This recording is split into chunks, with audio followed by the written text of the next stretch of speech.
بھارت کے غیر قانونی زیر تسلط جموں کشمیر میں قابض بھارتی فوج کی طرف سے ماورائی عدالت قتل اور جعلی مقابلوں کا سلسلہ جاری ہے۔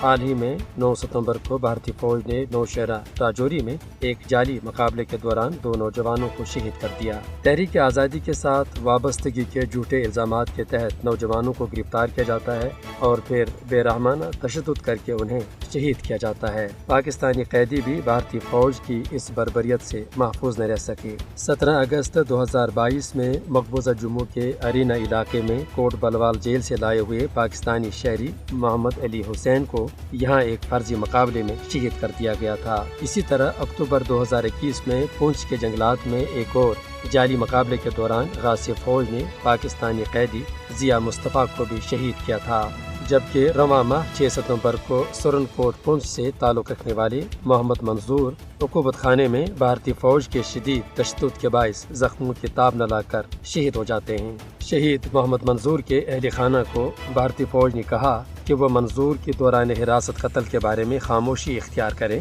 ورنہ سنگین نتائج بھگتنے کے لیے تیار رہیں۔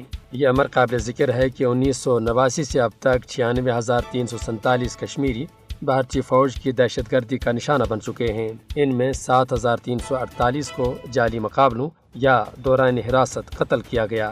دراصل بھارتی فوج انعام اور ترقی کے لالچ میں بھی کشمیری نوجوانوں کو فرضی مقابلوں کی بینٹ چڑھا رہے ہیں۔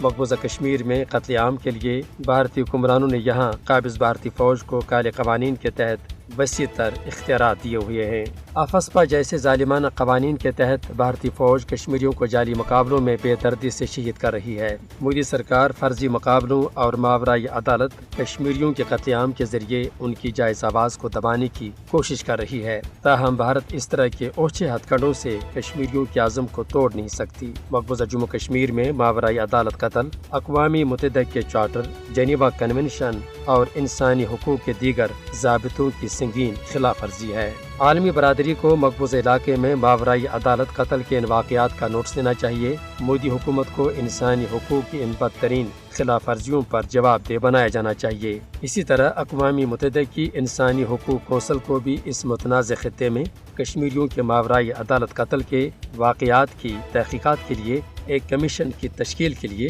قرارداد کی منظوری دینی چاہیے، تاکہ اس متنازع خطے میں بھارتی فوج کے یہ جنگی جرائم بے نقاب ہو سکیں۔